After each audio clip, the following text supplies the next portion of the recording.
एक बार ऐसा हुआ कि भगवान रमन महर्षि के एक बहुत बड़े शिष्य थे जिनका नाम था गणपति मुनि। वो मंत्रों में सिद्ध थे, संस्कृत और शास्त्रों में तो बड़े ज्ञाता थे। हजारों हजारों किताबें लिखी हैं। एक उमा सहस्त्रम के देवी के ऊपर 1000 श्लोक लिखे थे उसने। वो विरूपाक्ष गुहा, एक गुफा है वहां जहां पर रमन महर्षि पहले 15 साल रहे। लोगों ने कहा महाराज गजब हो गया, वहां पता नहीं आपके शिष्य गणपति मुनि को सिर से आग निकल रहा है, धुआं निकल रही है, आप जरा जल्दी आ जाएंगे, कुछ कर लीजिएगा। रमन महर्षि बिल्कुल आराम से गए, इत्मीनान से गए और कहा देखो थोड़ा सा ये बादाम का तेल ले आओ, उसको जरा उसमें कर दो, और 15 दिन तक ये उठे नहीं, यही रहे, ये कुछ नहीं है, ये अपने आप ठीक हो जाएगा। और 15 दिन तक कोई इसको नीचे से खाना पहुंचा, ये खाना खूब खा सकते हैं, ऐसी कोई बात नहीं। बहुत ऐसे मोटा खाना न खा जाए, थोड़ा सा हल्का हल्का सा खाए, भारी खाना न हो, बस इस तरह करके वापस आ रहे थे। आते आते किसी से कहा जब मैंने तपस्या की थी मुझे ऐसी बहुत से अनुभव हुए, मेरा कौन था वहां आकर हमको सलाह देने वाले? प्रभु है, परंतु जहां गुरु हो तो बहुत बढ़िया होता है। इसीलिए उनके सामने ये कहते हैं महाराज अरण्यमिव संवृत्तम वरतिम करवाण्यहम, सब जो है बिल्कुल जंगल ही जंगल हो गया। अब हम तो बिल्कुल उस अद्वैत अवस्था में पहुंच गए महाराज, अब हम कोई द्वैत की बात ही नहीं है, और मुझे किसी के साथ कोई मोह नहीं है, न पत्नी के साथ, न बेटे के साथ, न महल के साथ, न धन के साथ, बिल्कुल मोह से मैं निकल गया हूं, सब एक हो गया। सारी सीमाएं आप और हम में सीमा है ना, आप तुलसीदास जी हैं, मैं शांतान हूं, एक सीमा है, उनका सीमा वहां पर है, मेरी सीमा यहां पर है। जब अद्वैत में आगे एक कोई सीमा नहीं है, सारी सीमा विलीन, शाखा पत्ता फल फूल सब एक ही पेड़ के हैं, सब ऐसे हो गया। अब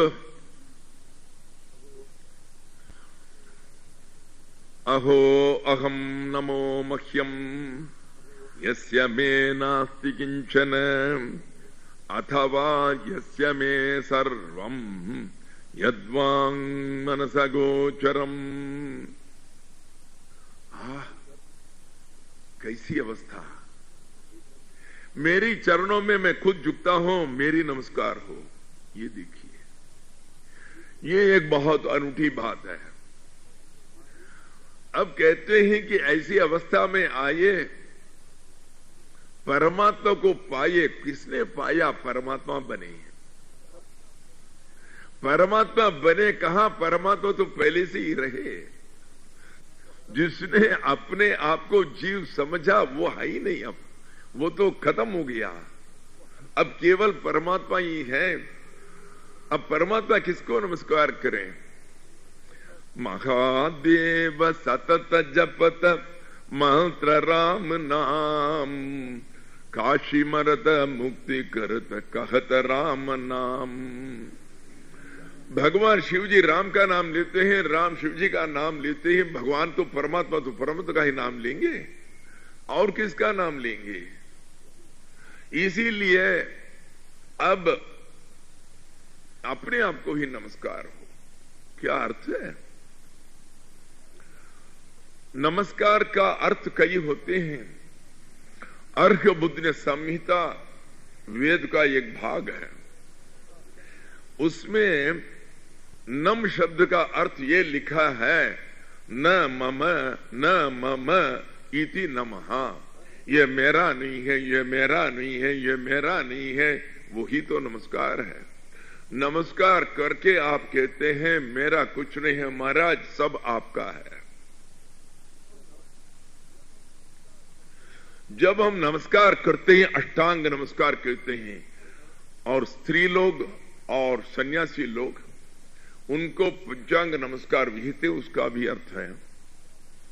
अष्टांग नमस्कार में आपने आपका सिर को नीचे डाला, आपके हृदय को नीचे डाला, आपके पांव और ये जो पूरा अपना जो पांव है सबको नीचे डाला, अपने सभी को नीचे डाला। अर्थ यही है, आपके अंदर 3 शक्तियां हैं, इच्छा शक्ति, ज्ञान शक्ति, क्रिया शक्ति स्वरूपिण्ये नमः। आपके अंदर भूख लगी, भूखी, अब खाने की इच्छा हुई, पहले इच्छा शक्ति हुई, अब भूख को मिटाना है। भूख भूख कहते रहने से क्या भूख मिट जाएगी? अरे अब तो किसी से पूछना पड़ेगा, महाराज यहां शांति नगर में कोई खाना वाना कहां मिलेगा, कोई होटल वोटल है? सो किसी से पूछा, ज्ञान पाया। दूसरी शक्ति जो है ज्ञान शक्ति, इच्छा शक्ति, ज्ञान शक्ति। अब ज्ञान हो गया, यहां से जाइए दाएं हाथ में, मुड़िए डबल रोड पर, बिल्कुल वहीं पर कॉर्नर पर बहुत बढ़िया सा एक होटल है, बैठे बैठे होटल आ जाएगा। अब क्रिया शक्ति की जरूरत है, हाथ पैर चलाकर जाइए, तब आपको ये तीनों शक्तियां आपके अंदर। सो इसमें जो इच्छा शक्ति है वो हृदय से उत्पत्ति होती है, यही है। कामना जो है हृदय से होता है। यदा सर्वे प्रलीयन्ते, सारे कामना जब खत्म हो जाती हैं तब मनुष्य देवता हो जाती है। इसलिए अपनी सारी कामनाओं को भगवान के ऊपर छोड़ दिया, कोई इच्छा नहीं है, इच्छा शक्ति को नीचे डाल दिया, हृदय को नीचे डाला। और बुद्धि शक्ति यहां पर है, इच्छा ज्ञान शक्ति, सर को नीचे डाला, भगवान मेरी कोई शक्ति नहीं है, सारा ज्ञान तुमसे आया, तुझसे आया, तुम ही हो, उसको भी भगवान को समर्पण कर दिया। ये सारी समर्पण का भाव है। बाकी क्रिया शक्ति, हाथ पैर इत्यादि जितने भी हैं, सब भगवान को दे दिया, मेरा कुछ नहीं महाराज, सारी शक्ति तेरा है। ये है नमस्कार का भाव। और दूसरी जो है, नमस्कार जनक अपने शरीर को नहीं कर रहे। अब आप लोग आकर यहां नमस्कार करते हैं, मेरा शरीर को नहीं करते। अरे ये शरीर क्या है, ये तो कल जाने वाला है, इसको क्या करें। बुद्ध देव के पास जाकर कई लोग बुद्धम शरणं गच्छामि करके उसको नमस्कार करते थे। तब किसी ने पूछा, बुद्ध देव आप रोज अपने प्रवचन में कहते हैं, अरे भगवान उस शून्य महाशून्य जो है उसके सामने सर झुको, ये जो शरीर के सामने किसी के चरणों में जाकर सर न मत झुकाना। और आप इतने लोग करते हैं, आप खुश होकर बैठे, आप उनको मना क्यों नहीं करते? बुद्ध देव ने कहा, उन्होंने नमस्कार मुझे नहीं किया, वो कहते हैं कि बुद्धम शरणं गच्छामि, बुद्ध को किया। बुद्ध जो है मेरी अंदर जो चैतन्य है, जो शून्य है, जो चैतन्य भरी हुई जो शून्य है, जो सब जगह व्याप्त है, अरे उसको करते हैं, मुझे थोड़ी ही करते हैं। मेरे अंदर जो बुद्धत्व है उसको करते हैं। क्या तुम सोचो कि मैं अकेला बुद्ध हूं? अरे मेरे जन्म के पहले हजारों बुद्ध हुए, मेरे बाद हजारों बुद्ध होंगे, सबके अंदर जो बुद्धत्व है उसको नमस्कार करते, मुझे थोड़ी करते हैं। हाँ, यदि ये मुझे करते हो तब मैं जरूर मना करता। जब ये उस महाशून्य को करते हैं, उस बुद्धत्व को करते हैं, मैं क्यों मनाना? मैं कौन हूं मनाना? उसको मनाने वाला, उसको रोकने वाला। ये इसीलिए अहो अहम नमो मह्यम। दूसरा यह भी कहा जाता है नम, नमन, नम, इसको आप उल्टा डालिएगा मन। अब मन के ऊपर नियंत्रण करना हो अपने मन, उसको उल्टा करके मारो, नम हो गया, नीचे डालो, समर्पण करो, भगवान तू है मैं नहीं हूं, चल पड़ा मन। जब तक मैं हूं तब तक मन है, जब मैं सागर में मिल गया जब मन क्या करेगा, वहां मन चला गया। इसीलिए मन का ही एक उपाय है, उसको उल्टा करो, नम हो गया, नमन हो गया। न मम, मेरा नहीं है, मेरा नहीं है, यही नमस्कार है। अपना सारा अर्पण कर दो भगवान को, सरेंडर, शरणागति। अहो अहम नमो मह्यम कहता है कि मैं राम को नमस्कार नहीं करता हूं, कृष्ण को नमस्कार नहीं करता हूं, शिव जी को नहीं करता हूं, अपने आप को करता हूं। अपने परमात्मा जो यहां पर विद्यमान है, जो विराजमान है, उनको मेरी नमस्कार हो। क्योंकि जब परमात्मा को यहां देखा मन में, ये देखिए नमस्कार जो है आप मांग कर नहीं लेते, अरे मेरा नमस्कार करो, मैं इतने बड़े महात्मा आया हूं, ये उस भाव से दिया जाता है, अरे इनको क्या करें, अपने आप को समर्पण करूं। ये भाव जब आ गया, वही भाव यहां आ गया। जब परमात्मा को देखा, इसने कहा मैं क्या करूं, मैं अपनी चरणों में मैं झुकूं। अहो अहम नमो मह्यम, मेरे लिए नमस्कार हो। मह्यम, शिव जी बैठे थे एक ब्रह्मा जी की वगैरह सारे देवताओं के साथ। दक्ष जी महाराज जो बड़ा सा यज्ञ करने वाले थे, उसके बारे में जिक्र करने के लिए ये कॉन्फ्रेंस लगी थी, ये मीटिंग। सारे लोग बैठे हुए हैं, ब्रह्मा जी बैठे हैं, शिव जी बैठे हैं, नारद जी बैठे हैं, सब बैठे हैं। प्रजापतियों का राजा था, प्रजापति थे सबके। दक्ष महाराज बड़े दक्ष थे, कर्म कुशल थे, इसीलिए उसका नाम दक्ष हुआ।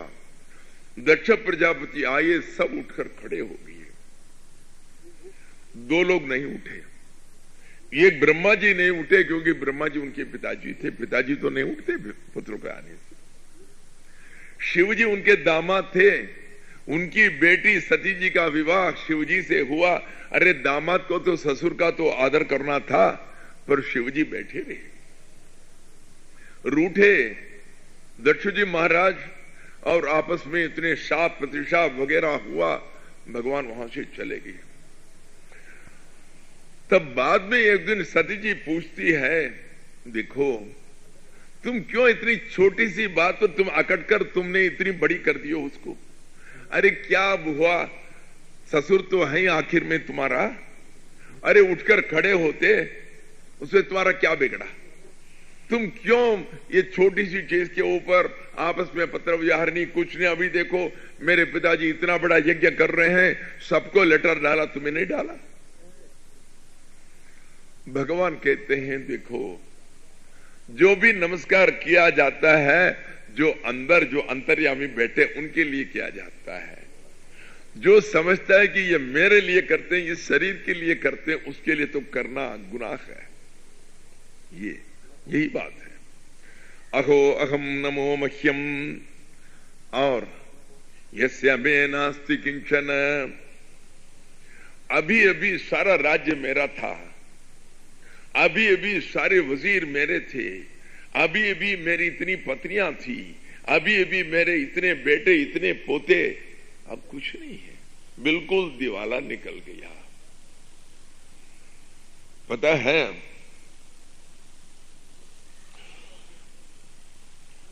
मारवाड़ियों में कौन धनी है पूछने के लिए क्या पूछते थे, तुम कितनी बार दिवाला दे चुके हो, और जितनी बार दिवाला जी का उतनी धनी है वो।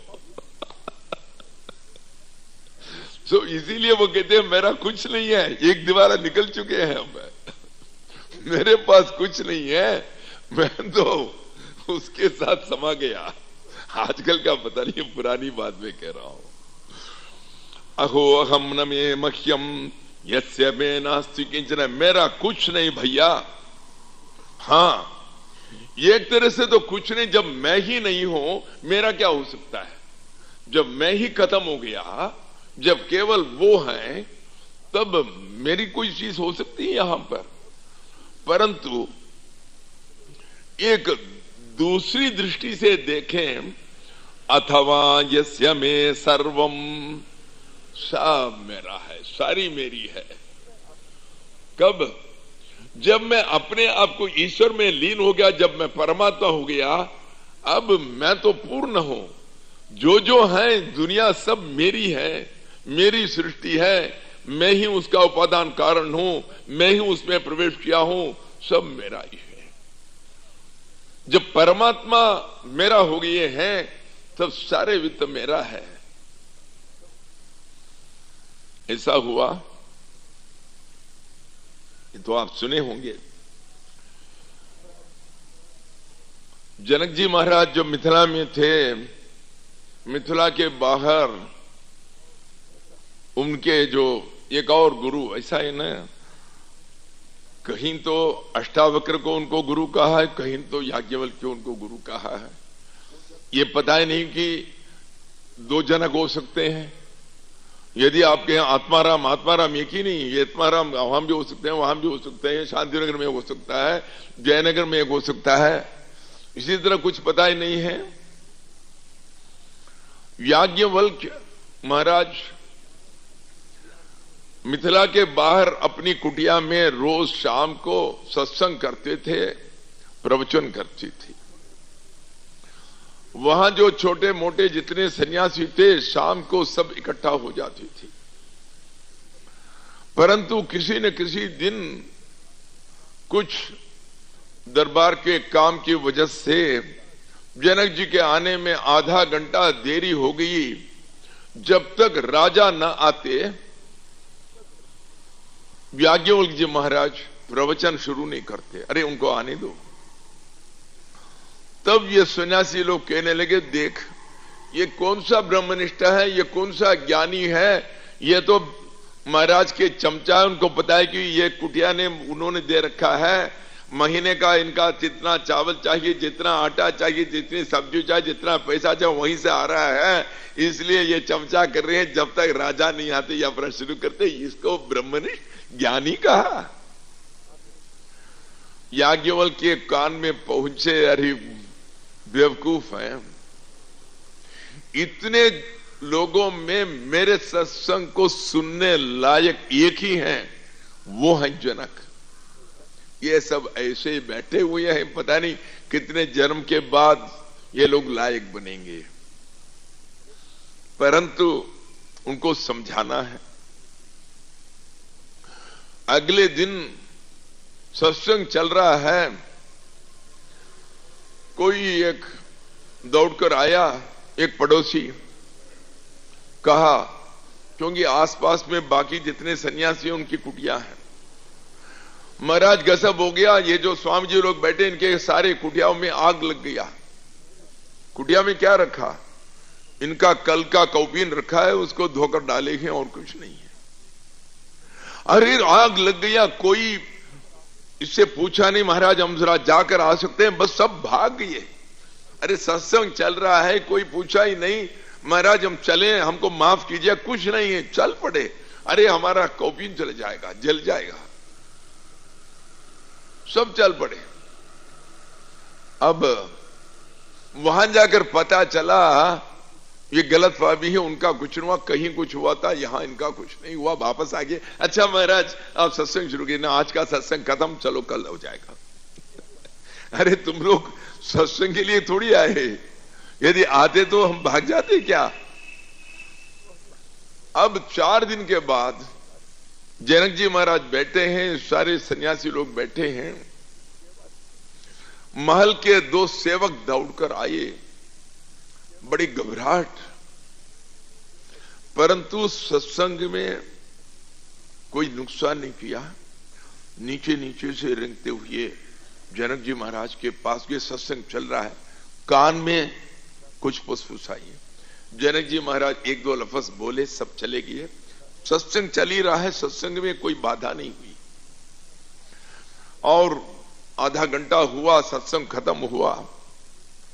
तब याज्ञवल्क्य जी महाराज सबके सामने पूछ बेटा राजा जनक से, जनक जी महाराज आपके सेवक जो दौड़ आए, उनकी चेहरे में बड़ी चिंता की रेखाएं थी और बड़ी घबराहट में थे, क्या बात है, कुछ बात है?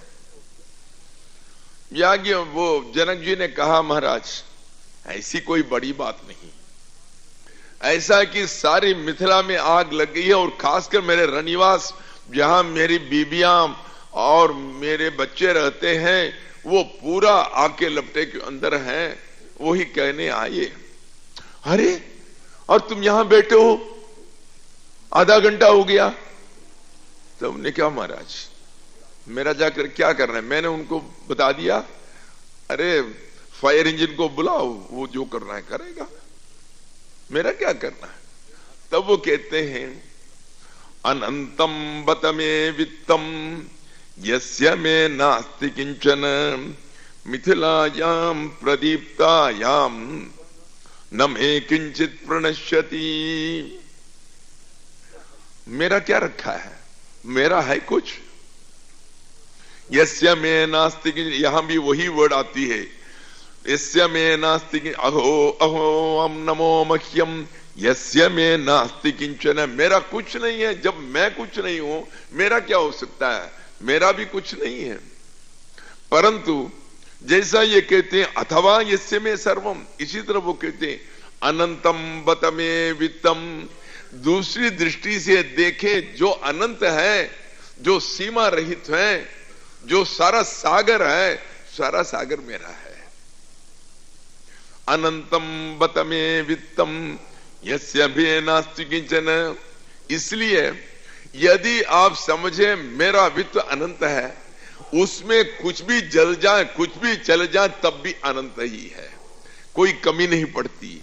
जब इतना अनंत है, अनंत से आप जितने भी निकालो तब भी अनंत ही रहता है, तो कोई फर्क नहीं पड़ता। यदि आप समझे मेरा कुछ नहीं है, तब मेरा क्या नुकसान है? मेरा तो है ही नहीं कुछ, सो नुकसान का है का? सो दोनों दृष्टिकोण में मेरा कुछ नहीं होता है।